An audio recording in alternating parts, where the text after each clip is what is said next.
What's up, everybody? Thanks for tuning in to this week's AMA/weekly update. Got a bit to cover. We just came out of Hackathon, had a lot of nice projects submitted.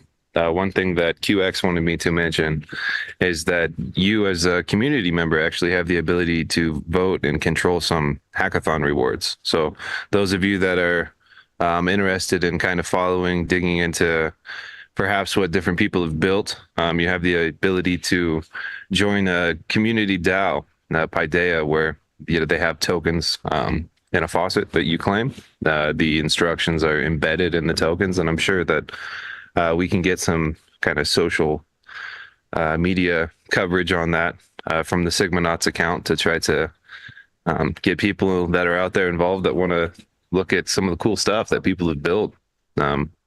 I know that the judges right now are kind of in review. I'm gonna release my own prizes for the hackathon, so I'm kind of in the process of digging through what people have built. There's a lot there, so those of you that want to join, yeah, please. It is a flat network, so people's input is always of benefit, right?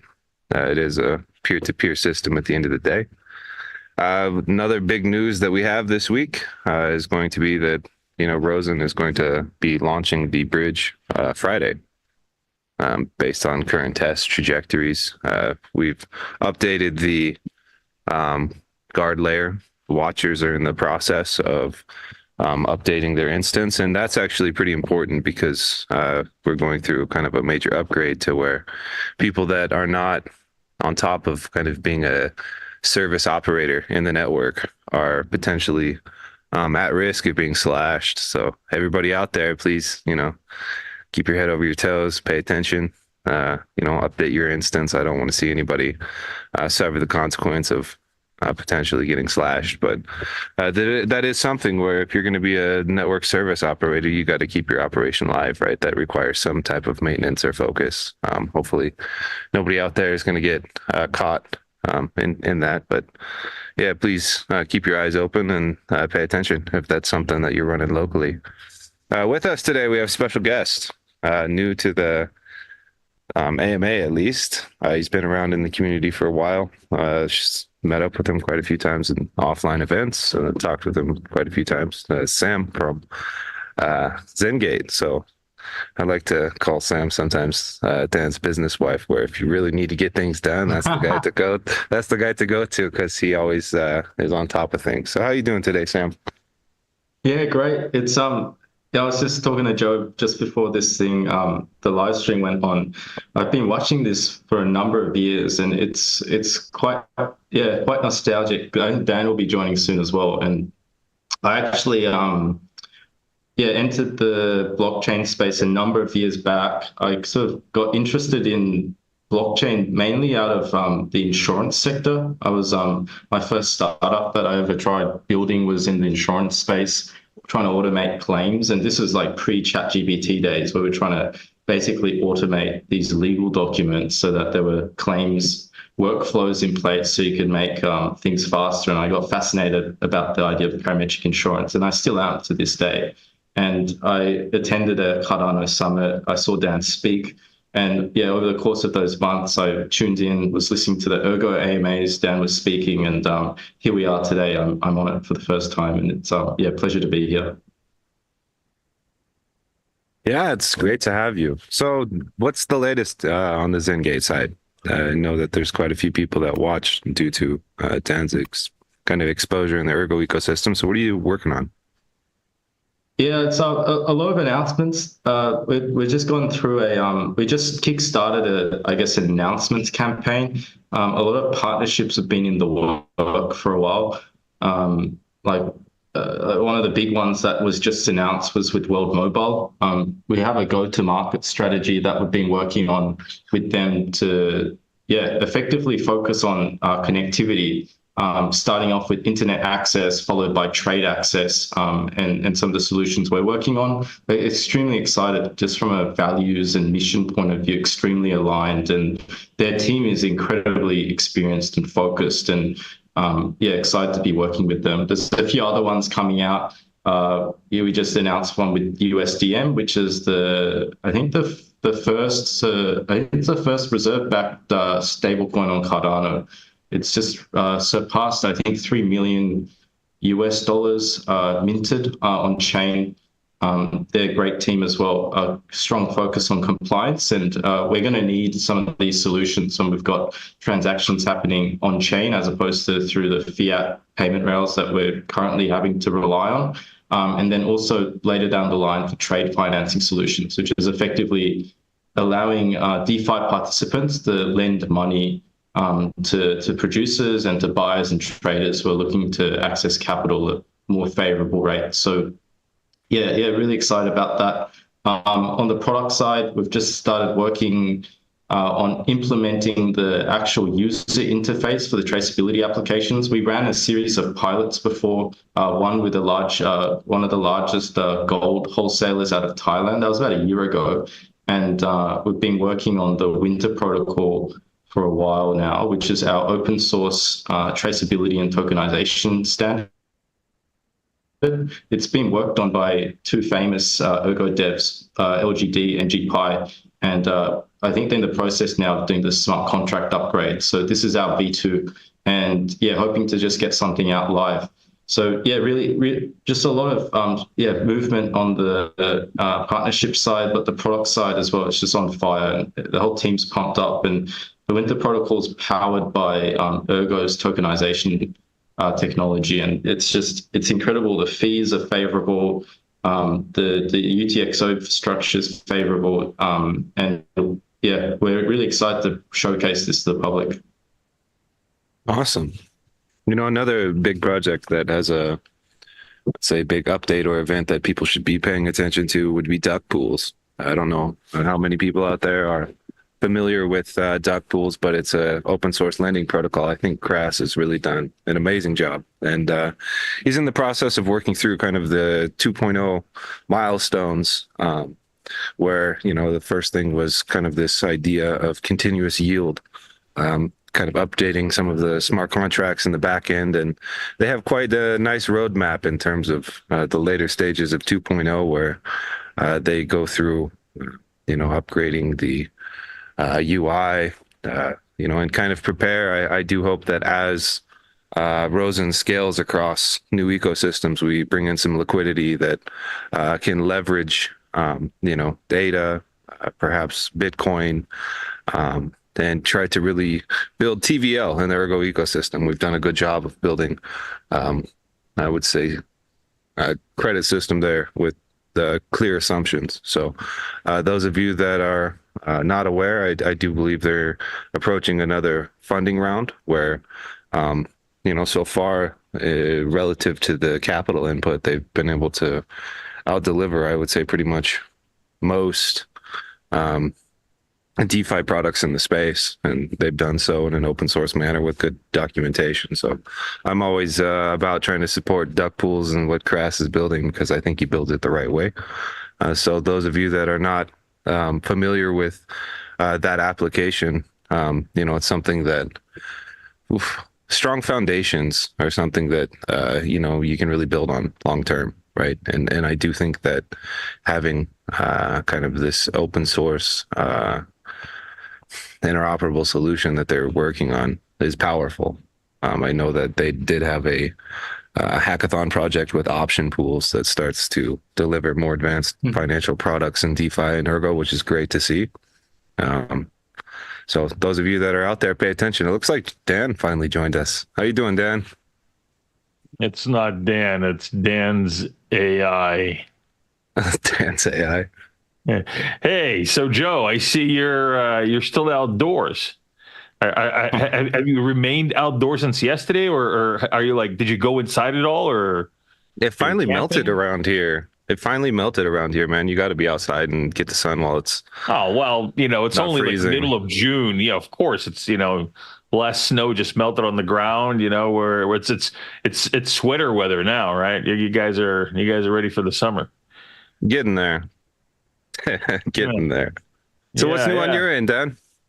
All right, what's new on my end? Oh God, a lot of stuff. So of course, we're still planning for the Rare Evo, Ergo, like, Ergo chill spot, right? So we got Rose in there, we got Sigs. We're gonna be there. So it's going to be a lot of fun. I know we keep mentioning it every single AMA, but I think it's really it's a really good opportunity for Ergonauts that are also in the Cardano ecosystem, or even not. I mean, you don't have to be in the Cardano ecosystem because it's a cross-chain event. Just come down, hang out with us. It's a good way to kind of spend a few days with the team.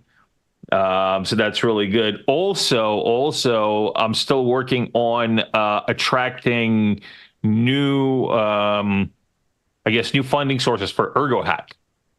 So maybe for the next Ergo Hack from other ecosystems that I'm speaking to, there's potentially going to be some more prize pools for open source. So that's going to be really good because I think, the Ergo open source culture is a really great thing, and it's like very kind of synergistic with the first principles of just what crypto as blockchain is supposed to be about. And I think that other places are really starting to pick up on that, because not just because it's it's like the right thing to do, but because the right thing to do business wise.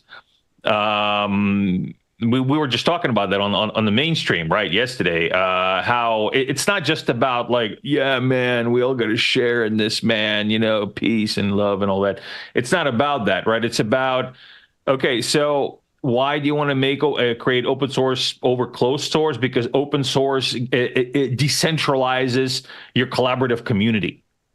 So you essentially you create open source. Yeah, okay, yeah. So you do spend money to create that, right? That's fine. But if you don't open source it, you still have to spend money on the stuff that open source will provide for you with community engagement.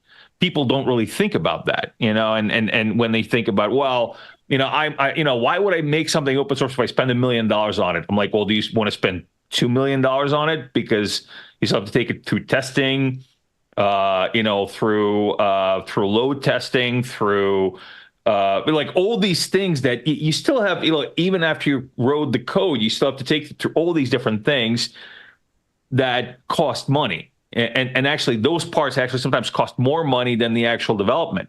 So decentralizing that part, at least, is a great thing. Beyond that, you get innovation, right? So yeah, people will take your code and they'll add some stuff to it and they'll make new code out of it. But then you can use that too to expand on yours. So your updates are not going to cost as much, because chances are somebody out there is going to figure out some of these problems that you're dealing with.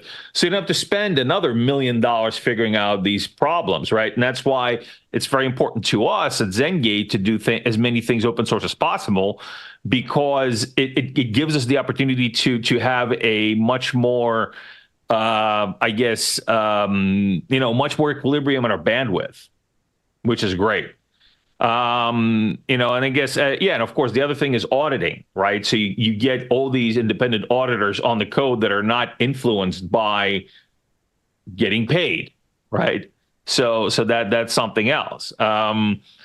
Distributed system, decentralized systems are over distributed systems, because distributed systems don't necessarily mean that you're not going to have you're going to have a decentralized attack vector field. It's, you still, in the distributed system, you still have, it can be a distributed system, but still be acting under the same umbrella of, hosting provider. So basically, you got to do is hit that hosting provider, and then the distributed system is still going to screw up. Decentralized systems, on the other hand, are fragmenting all that, right? So you got all these different parts working in different, different providers, different places, and so your network integrity and your network redundancy is a lot more sustainable like that. So that's just, kind of like the spiel that everybody gets here, because if you're at Ergo, you obviously get that part. Other ecosystems are really starting to get that part. And that's why they want to invest in Ergo, because at Ergo, we have this culture we have developed this culture over several years. So that's what we started with. That's what we kept going with. And that's why now, more than ever, now that, people are starting to really get into the utility of blockchain versus, pump my bags, bro. Ergo is becoming the Ergo ecosystem is becoming a lot more kind of interesting to them and exciting to them to get into, because you already have that developed, right? We might not have a huge market cap, but we have that part developed over many other ecosystems with much bigger market caps. So that's why I always say measuring success in market caps is stupid, because we are way ahead of many other ecosystems in that part. And that is a needed part, right? That is a necessary component. So so I'm very excited to be able to finally have these conversations with people and to finally be able to bring people in. And of course, we as Zengate is going to be participating in future Ergo hacks. We're going to be putting out more open source out there. Winter Protocol. At this point, Luca and Shashir on our end have been joining all these Ergo hacks, and I feel a bit left out, to be honest. And I hope they watch. Yeah. These guys, like you're not supposed to have a life outside of your job. What do you mean? And I told them, I take a bit of a different approach, and I messaged them, and maybe Dan will get upset with me, but I said, hey, do we need to shuffle the days around? Do you want to work on, work a little bit more this week so you can make some time for the Ergo hack? And they were quite strict about it. They said, no, Zengate is where we put our full-time work, and we find the time around it. So I was always impressed in terms of what they deliver. I actually got to test out the multi-sig solution that the Nemo and that team built, and it's great. I've been waiting for an easy interface solution like that. So if they were able to build that out in a matter of days, I can't wait to sort of see what everyone else has built out and sort of have a look. Just on another note, I just want to mention Dan did some of the stuff that Dan and I've been doing over the last few months with our work with Zengate and the building of our different solutions. Is we have actually been approached by several other ecosystems. And many of which are actually UTXO-based ecosystems. And it's been quite an interesting insight to see their level of engagement around Ergo and the tooling that already exists. And I just wanted to say, some of these ecosystems are already bigger than Ergo, and there's still gaps in terms of the way they do DeFi, or certain gaps around infrastructure or different types of technology solutions. And just urge you to reach out to Dan and I, or even Joe as well, to get in touch, just to learn a bit more. We can share our experience with you over a call or over Telegram or whatever it is, because these ecosystems are different to Ergo in the sense that they have bigger treasuries, they have different community funds that actually help bootstrap and bring projects over. And one of the things I've loved about what Rosen's doing is it's agnostic. It's powered by Ergo, but it's agnostic in terms of the strategy of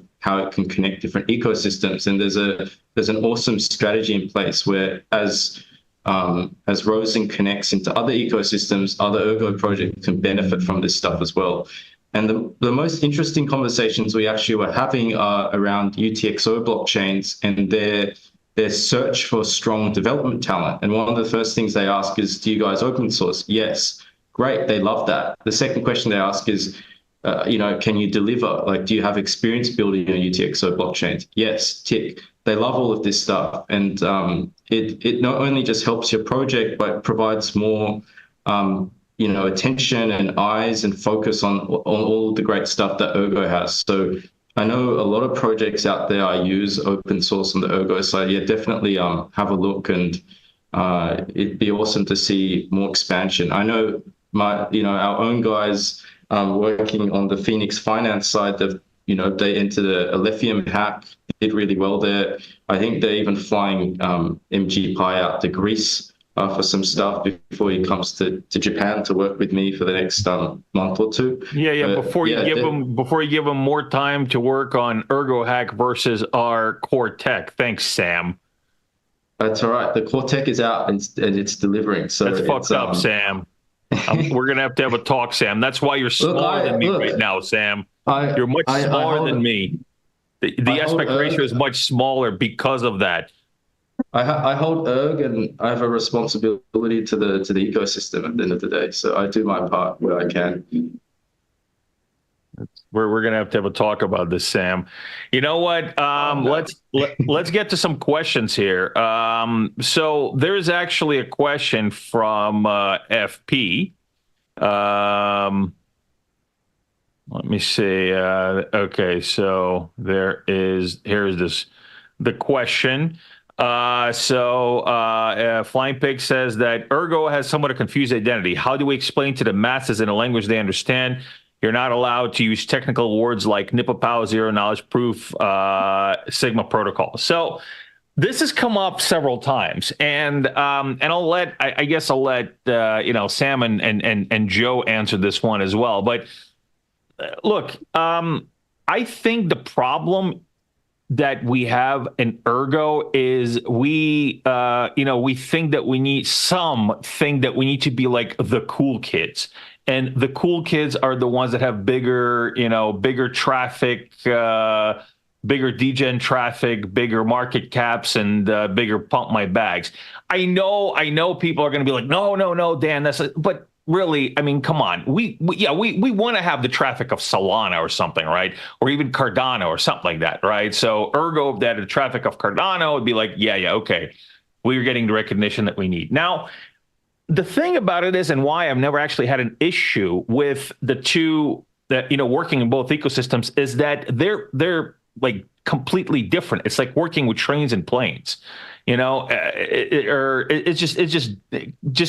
it's both a transportation to get me from what I need to get done to getting it done, but they do it in different ways, and they have different attractive features to them that complement each other. And so, look, to me, I look at Ergo as U.S. Steel, right? What does U.S. Steel do? You ask the average person, what does U.S. Steel do? It's like, they make steel. I don't know. But you know the name, right? They provide, I mean, if you think about it, they make steel and they provide all these different metallurgical services and whatnot. But essentially, you understand that they provide, what steel is, right? It's infrastructure. And I think that it's time really that we embrace what we already have in the Ergo ecosystem. And that is this, we build infrastructure. Right? You're not going to see U.S. Steel bumper stickers on every car and U.S. Steel products in your supermarket, but you damn well know that U.S. Steel is supporting infrastructure of America and whatever else, right? The same with Ergo. I mean, I think Ergo's real strength and power is what's already there, right? We started with decentralized ecosystem. We started with base for open source. We're strong on our first principles, and we're building out infrastructure. These things that what Sam just said right now, that bigger ecosystems do not have, and they want. And Rosen is just one example of that. You see what's happening with Rosen. You see how much interest Rosen is getting. And that's just one piece of technology. Now think about when we get these other pieces of technology adopted into other ecosystems that want this technology. There's ecosystems that want our open source. That is our identity. To me, that is our identity. We are infrastructure builders, and now we might not be the degen capital of the world.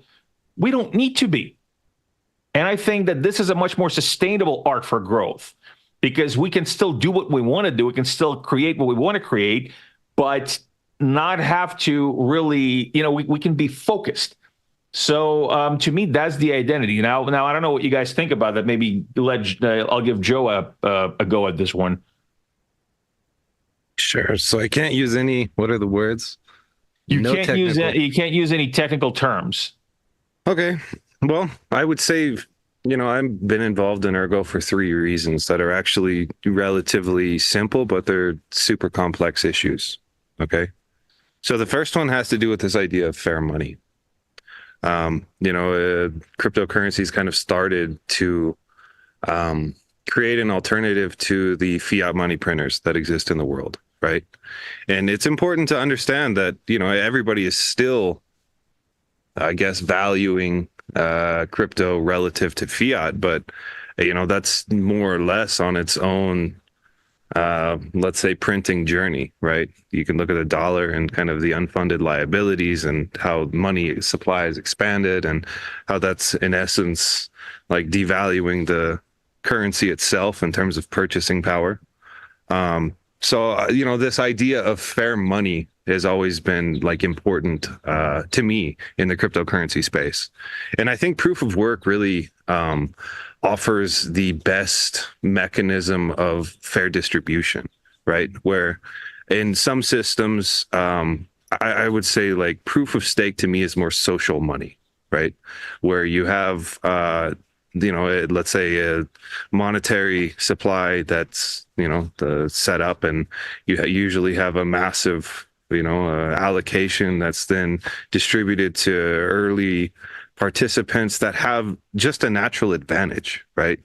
So, every block in proof of work is based on a fair competition where people have to throw real world resources, and every proof of work coin is bought by those resources. It's bought by electricity. It's bought by hardware. There's a continual input cost, right? And so if you look at like the life cycle of hardware, even if I were to, let's say, optimize my mining operation today, I have to come with the assumption that, hardware is going to get better. And so whatever investment I make is, even if today I'm perfectly optimized, in 3 years, 5 years, you may have better GPUs at a better cost. And so it's a continual external competition to buy proof of work coins with resources. So that fair money aspect is really important, right? And I do think that crypto has shifted massively towards this idea of social money, right? Where, it's like you have some, I don't know, flash in the pan that comes about, and it's like, oh, this is the new thing. And the token itself doesn't really coordinate hardware, right? It's just like this social phenomenon that happens, and it's popular. You get the right, influencers and back-end connections and whatnot. They have tremendous ability to, let's say, attract liquidity, and also to tremendous ability to destroy liquidity, I guess. But that fair money aspect has always been one of the central points of why I find cryptocurrencies interesting, right? The second has to do with like the network structure itself. Okay, so a lot of people like to talk about, I don't know, metrics, right? But if you get into like what is a cryptocurrency, right? In a way, on the hardware side, it's just like a distributed machine that's global, right? And so if you look at the concept of peer-to-peer money, being a peer is not being a user. It's being a part of that machine or a part of that network, right? And when you approach it from that perspective, you start to look at some of the massive trade-offs that these systems will get to have optimized metrics, right? So, since, I don't know, 2017, 2018, people are like, oh, this has a jillion billion TPS, right? That's data. And so if you're going to be, let's say, storing the state of a network, you may not necessarily want to scale data so fast because you, as an operator in the network, have to store that.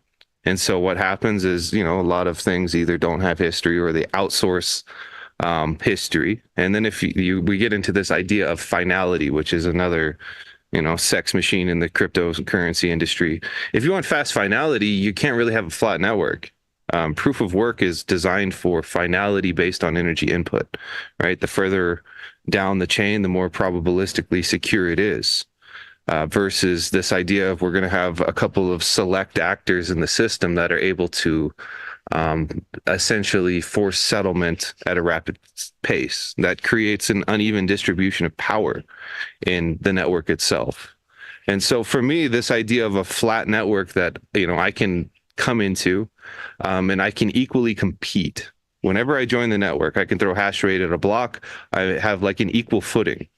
Or if I'm going to submit a transaction, I have the ability to do that locally. I have like my own local agency and power in these networks. I think that's an incredibly important assumption to promote and protect, because, you know, if you look at a lot of how people interact with these systems, usually they come in on top of someone else's infrastructure, right? So we can say, okay, well, if somebody has, let's say, the ability to interact with a network closer than I do, oftentimes, you know, they have a certain advantage, whether it's, you know, they can potentially look at my IP address in terms of like the wallet that I'm submitting from. They can potentially see my incoming transaction and front run it, sandwich it. You know, they have power over me, basically. And so having like that distributed power within a network, I actually think is critically important. Now, it's true when you look at the fancy words here, NepoPows, right? If you want to understand that from a simple level, it's basically compression. Why is compression important? Because you are going to need to store data if you're going to operate a part of this machine. And you don't necessarily want the state of that machine to be something that requires too many resources, because then you get this idea where your barrier of entry is higher. Like I was reading on Twitter the other day, you know, there's a kind of like an argument between the Solana community and the Ethereum community. And one of them was like, oh, you need 32 ETH to, you know, run your own independent validator. And that's, you know, that's a lot of money for a lot of people in the world. That's like house level, you know, investment. You know, and then you can look at the carry costs of being a Solana validator with, you know, the requirements for throughput and data. And what you see is that the barrier of entry is getting higher in these systems. And I know that like on the user side, they're like, oh, look at this metric. It's so sexy. They can throw a jillion, you know, TPS and they have very fast finality, etc. But they don't really look at the machine and how the trade-offs to create that type of environment raise the barrier of entry for you to actually be a peer. Like you don't necessarily want a peer-to-peer system where, you know, you need a god-awful amount of capital to join, because in any other peer-to-peer network, if we look at something like file sharing or like Napster back in the day, you know, if it required, you know, 100K to participate, nobody would participate, right? That you just have like a massive trade-off in terms of the distribution and resilience of your peer-to-peer system, the heavier the requirements are. So for me, in terms of like the identity of Ergo, it's those three simple things: fair money, a flat network, and then trying to push this idea of local control and local agency, which is a part of why open source is critical to have that. I want everybody that's a peer to be able to potentially run infrastructure locally so they don't have to trust anybody. Yeah, that is a good, I mean, you covered quite a bit of that, right? Quite a bit of what it is and what it's all about. Well, you have anything to add to that, Sam? Yeah, I agree with all of your points. And I have my own as well. And I think it's natural that everyone has their own reasons why they enter the ecosystem. But I think the more important thing is that regardless of Joe's explanation or Dan's explanation, I think it's important to figure out a little bit more clearer, like what these themes look like. Like, for example, I have been deeply upset with the way the industry has moved away from focus around proof of work. And I think Joe and I share very similar concerns around this. And one of the great things about proof of work is your ability to actually interact and join the on-chain movement is not limited by your ability to go through a centralized exchange and buy that particular token. You can run something simply. You buy, your laptop or a mining rig, internet access and electricity, and all of a sudden you can be part of the network. And, you know, there's certain reasons why I care. But at the end of the day, if you actually have a look at what other ecosystems have done well, is that they have picked a few themes. And I think we probably overstate like the fact that it's been, manufactured, but they've picked a few themes and they've played out really well. One of my favorite ecosystems that I got introduced to through Mick from Blitz is the Nervos ecosystem. And they've done a really excellent job focusing around the Bitcoin layer 2 narrative, and they've focused their attention and efforts around that. And they as a community have done really well, and the token price has also reflected that. I know we probably don't like to talk about that, but other ecosystems have done that. Solana is now the meme coin machine. This is where social money exists. People aren't there to make money; they're there to have fun. But it brings people in at the end of the day, and there's no point building really good solutions if you can't bring people in. So I actually think I think the fact that Ergo has so many good qualities makes it more confusing. It's like having like 10 job options that you can pick from. You graduate from high school, or you graduate from university or college, or whatever you guys call it around the world, and you have 10 offers.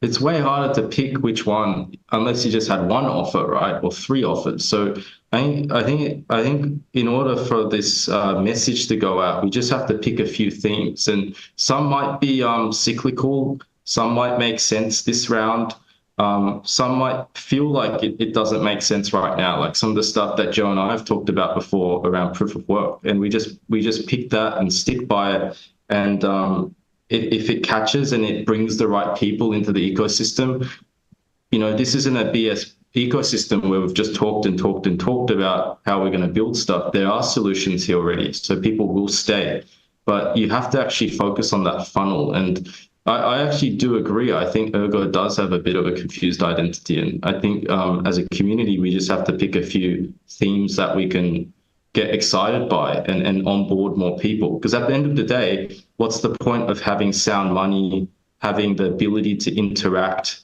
in the infrastructure yourself, if you don't bring people in? So I'm a big I think we have to sort of have a deeper think about that, because we want to bring people in. We want people to benefit from these tools. We want people to actually have access to sound money. That's the reason why I'm here. Mm-hmm. I like all of the things that Joe talked about, what Dan talked about, but I think we have to, there's some better ways of bringing people in, and there needs to be some work done, and the whole community has to get around it. Absolutely. I think it's an important question. Why Ergo? Like offline, I talk to people about cryptocurrencies. That's usually where I start, is those 3 things. Which it makes a little bit more sense, I would say, to the non-native crypto, because a lot of them look at it. I was talking to a guy yesterday, and he's just kind of like, well, it seems like its own roulette wheel with cartoons and offensive shit. It's like in order to like bridge the barrier between the crypto native, which I don't know, it's like highly reactive, right? You look at let's say the social side of cryptocurrencies. People are, they're plugged in and they're always chasing things.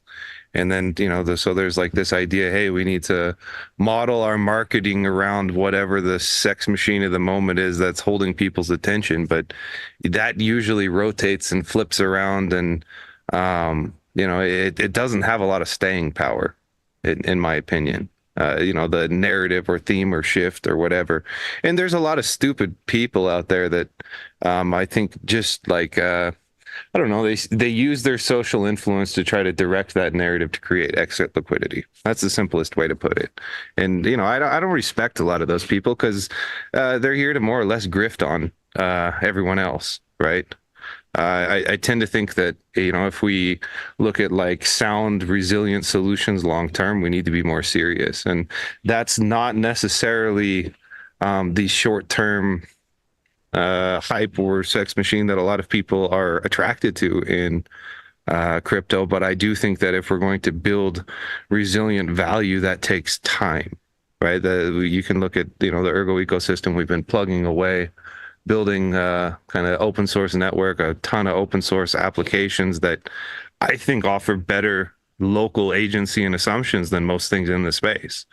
And that didn't happen overnight. That's not something I can like just sell. I'll use the example of Rosen, right? I'm excited to try to disrupt the flow of funds to third parties. The exchanges and market makers in the crypto space are too damn powerful. They have basically created their own little fiefdoms that they gatekeep, and they, potentially have the ability to list assets that just dump on people. You can look, like today, I saw a tweet where it's like, hey, we listed this meme coin beer, and the team, immediately extracted, 10 to 15 million dollars from their users. And, it's like, well, why does the industry promote that kind of stuff? Because it's profitable for somebody. And I do think that we can offer better assumptions. Now, long term, I think that's a better option than trying to chase attention. Like, there's a lot of stupid shit in the crypto space that's just based on, I need attention now. And I don't know, maybe we do live in a world where people have, like, I don't know, 15-second attention span, and they tend to not think critically long term. But if we're going to build resilient money, we have to think critically long term. Like, that's has to be like the most important aspect, is to say, okay, well, it's true, we may not have the social adoption that we want, but we have the platform that can facilitate something real, versus selling something with no back end to actually run that type of infrastructure. And I do think that even though people look in like the short-term chart, I'm excited for the future of Ergo, man. Gold stable coins, I think, are going to be sweet. In terms of the Rosen bridge, it is true that from the user side, it's not necessarily Ergo centric, but there's are going to be properties that drive TVL to Ergo. I'm going to ask projects that list to put liquidity on Ergo, because they need to pay watchers. They need to pay the security mechanism of that network. So there's going to be some requirement there to say, okay, well, this system operates based on people that are submitting transactions to the Ergo blockchain. And so you need liquidity that gives them access to your project, which then acts as a funnel to start to build liquidity in Ergo, and potentially it will kind of leak filter to duck pools and other applications out there that will then offer products that offer return and kind of seed the ecosystem. I think that's a lot more natural coordination than a lot of the things that happen in the crypto space, where right now a lot of liquidity is driven by VCs. Usually VCs will have a 1 to 3 year like trajectory in terms of, we're going to throw liquidity into this ecosystem, we're going to profit from fees, growth, etc., and then we're going to exit. And the best way to say it, in my opinion, is something that's fair launched naturally has a coordination problem. Okay, because you have this organic community of people with competing interests, competing ideals, competing visions that have to coordinate. It's messy. Versus when you have something that's seeded from a central source, usually they have a central player, central business plan, a central liquidity mechanism. And then it's like, okay, well, we're going to try to decentralize this, right? And I actually think that's way harder than to have coordination problems solved over time, because these systems naturally have some incentive to coordinate, right?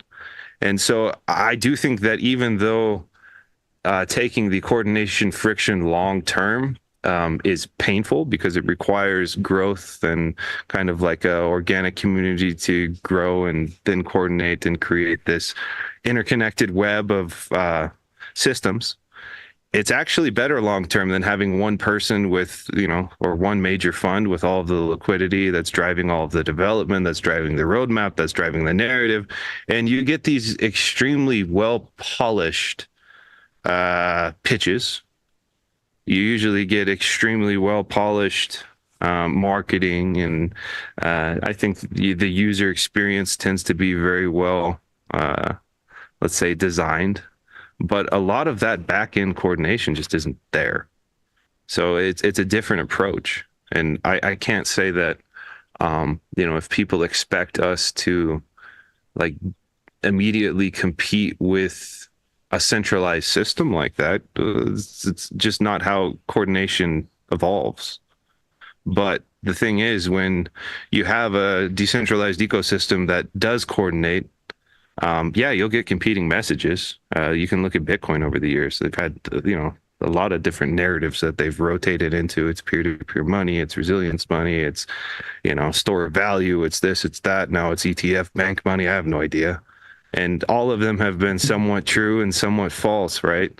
And I think that sometimes in crypto, people look at the narrative and they don't actually look at what's delivered. I've been around crypto long enough that it's like you see these, really well laid out marketing pitches. And then it's like, okay, but does the backend actually have a platform to deliver that? Or is this just another one of these things where, you get clout for a little bit and then nothing ever gets delivered? I mean, we have a long and dirty history of that in the crypto space, in my opinion. That's like 80% of the crypto space. Yeah, it's wild. Promises, wild promises. So you make these wild promises, get people to be like, yeah, that's awesome. Okay, now buy my token so that I can build it, and then they buy your token, and then you dump 10 million of it on launch, and then you say, no, I'm not dumping. I'm monetizing so that I could build whatever I said I was going to build, and you just never build it. Or you say, well, you know what? Actually, once we started building it, it was harder. Or once we started building it, it actually was something different. It's like really, crypto, and that's a really, really bad part of crypto is that you can actually raise money before you have any kind of anything. Yeah, anything, and it has become a standard practice. Because in the real world, nobody's going to give you money just because unless you're like, Bill Gates or something, nobody's really going to give you money just because you say so. Oh, I'm going to build this stuff. Give me money. That's not how it works. You need to have a business plan. You need to have a lot of VCs that actually invest in tech right now will need to have a prototype. You need to have your product market fit outlined. You need to have your budgeting outlined. You need to explain to them what you're going to do with the money. With crypto, it's not like, yeah, okay, look, we're going to build this really cool thing, and it's going to be awesome.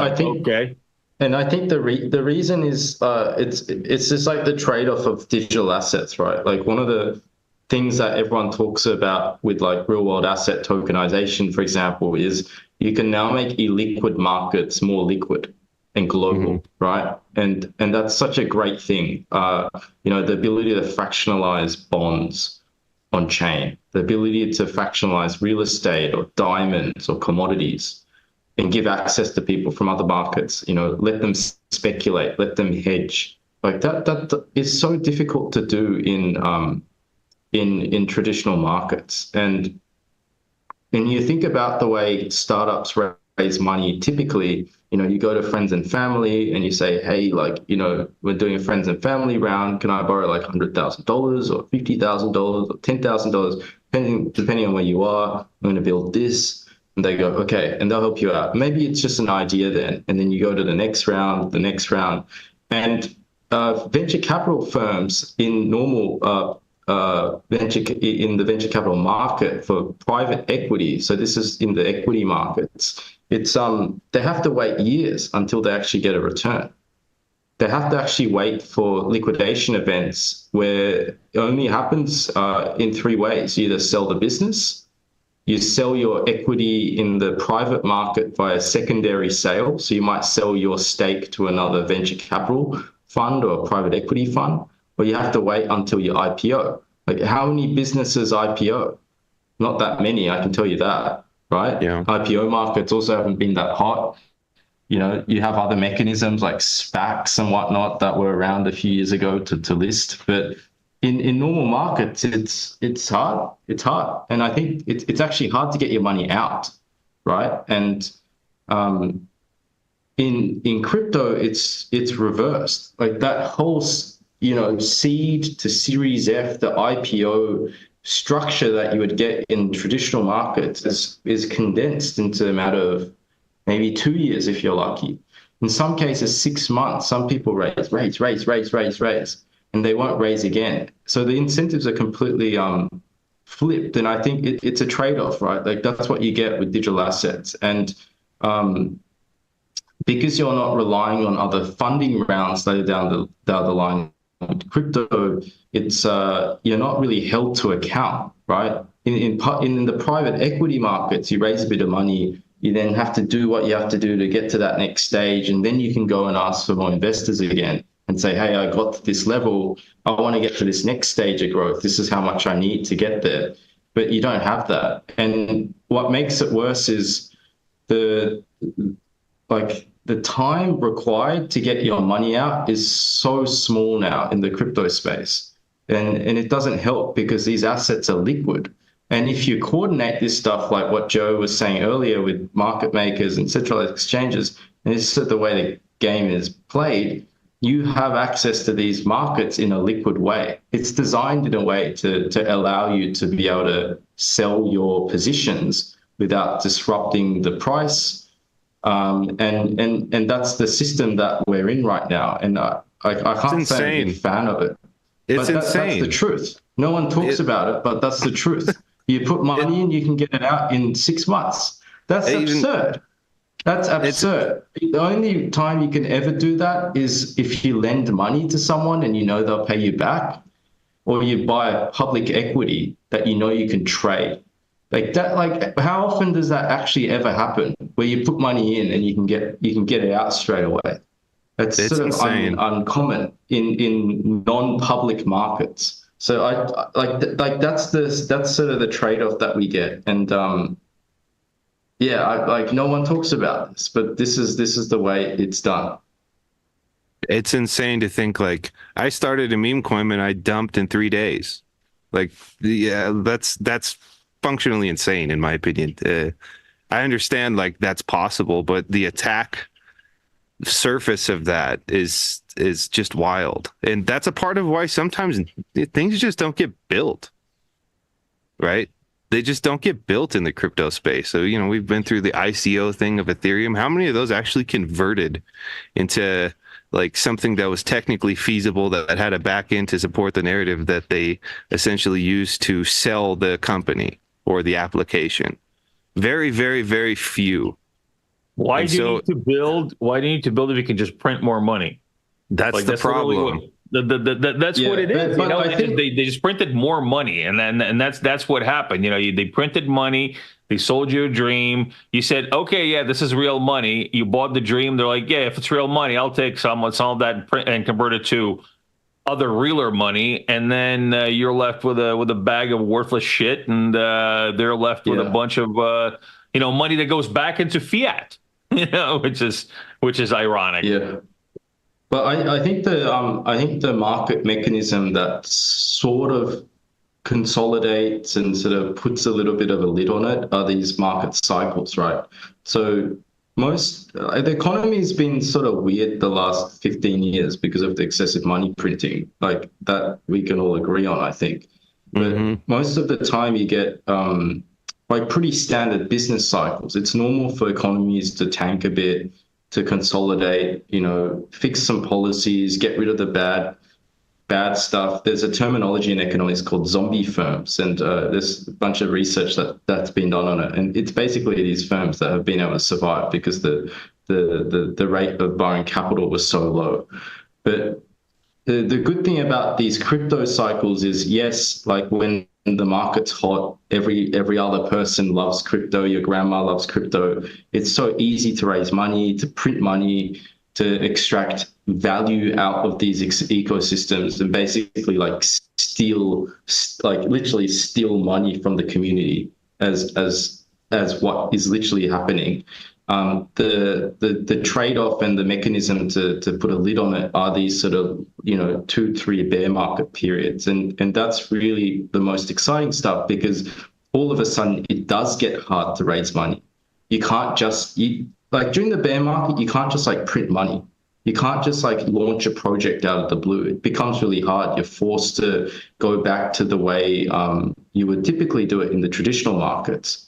And I think that's the way that crypto has sort of put a lid in terms of the craziness at times. But yeah, like I say, every time, like on different AMAs I'm on, like it's the community's job to like do the audit to make sure that we control as a community, like where capital flows into, and we call people out where you have to. But it's crazy. The incentives in this space just blow my mind, and it's unfortunate. And as a caveat to end this spiel on is that we are entering a period of like upwards consolidation, right? And there's a lot of sort of macro indicators to indicate that, you know, whether you're looking at the US election coming up, the way the CPI numbers are tracking, like it's going to get, you know, at some point these things do get hot, and it does crash, but we just have to be careful, like not to get too hot, and stay humble, because during this period it does get a bit crazy. But yeah, we have to be careful, I think, as a community. I think for me, the grounding thing is like in the traditional sense, you always have to have long-term objectives, right? Like oftentimes those long-term objectives are just sacrificed for whatever the narrative of the day is. That, you know, capital moves faster in the digital asset space. So, you know, I'm curious, you sit down with like some projects and you say, okay, well, you know, 3 years, 5 years, what are you doing? Why? And I can say, at least in what I'm involved in, I know that's why I'm here. So, you know, the what happens today is, you know, somewhat ephemeral if I can deliver the long-term, you know, objective or utility that I want to. You know, I think that the best product market fit for crypto at this point is probably stablecoins. But I think that a lot of the back end of how stablecoins are actually structured, who controls them, how they're non-bearer assets, are not well designed. I think that having exposure to like fiat and the regulatory attack vector of that, where, you know, essentially you're creating a digital counterfeit of a fiat currency. Like if you were to do that physically and say, hey, I created my own dollar stablecoin, people call that counterfeiting, right? But, you know, we do it on you know, in the digital assets. Yeah, the thing that people don't talk about openly is that like the people holding these stable coins don't earn any yield, like actual yield. You like these reserve-backed stable coins, all you have to do is go, if you're allowed to legally, you go buy some T-bills and earn 5 to 6%, right? Mm-hmm. It's crazy how these systems exist sometimes. I understand why, but it is when you sort of think about the business mechanics, it's incredible. Like if you are a stablecoin issuer, like hats off to you. Like what an incredible business to be in. Anyway. Well, guys, let's. I think it's a good place to wrap it up with one last question here from Wendy Moon, who says that Wendy says that she can't wait. Well, you never know. It's anon, so it could be he, they. They say that Wendy says that they can't wait to see all the Ergo Hack videos. When will they be available to watch? Do you have any idea, Joe? When are they going to be available to watch? Oh, the exact time, I don't know. I know that there's been quite a few of them put together, and I definitely hope the community engages, tunes in, because you know, there's a lot of effort and energy that was put into Ergo Hack. There's a lot of cool ideas out there that I think, again, if we take more of the long-term perspective, like there's some powerful things that came about. You know, lending pools is potentially very powerful long-term. So easier multi-sig is huge for users, for projects, for a lot of different things. So I would recommend everybody tune in and try to say, okay, well, you know, these are ideas, and if you play them out over a year, 2 years, 5 years, you know, what is possible if we build this or build on top of it? You know, I do think that ultimately is why I'm here, is like long term, not the short. And yeah. You know, so they'll be dropping this week. I know that Andy's probably you know, has a few of them in the queue. Whenever you have actual distributed system, you get coordination problems, right? So hopefully everybody out there has submitted their video, and Exactly. then you also get this. That's the thing. That's the thing about distributed systems. Somehow, it's great, but sometimes it's like herding cats. Yeah. If you have everybody in your office, you can kind of give them the beat down and say, hey, this is, you better deliver. You're not going home, right? Or something. But, when you have an anon developer that's like, hey, I don't want to be on video. I don't want any, of my information or my voice out there. It's a little harder. Yeah, everybody gets sensitive about that. Well, many people do. Anyway, guys, I think it's a good place to leave it off for this week. So everybody, thanks for tuning in.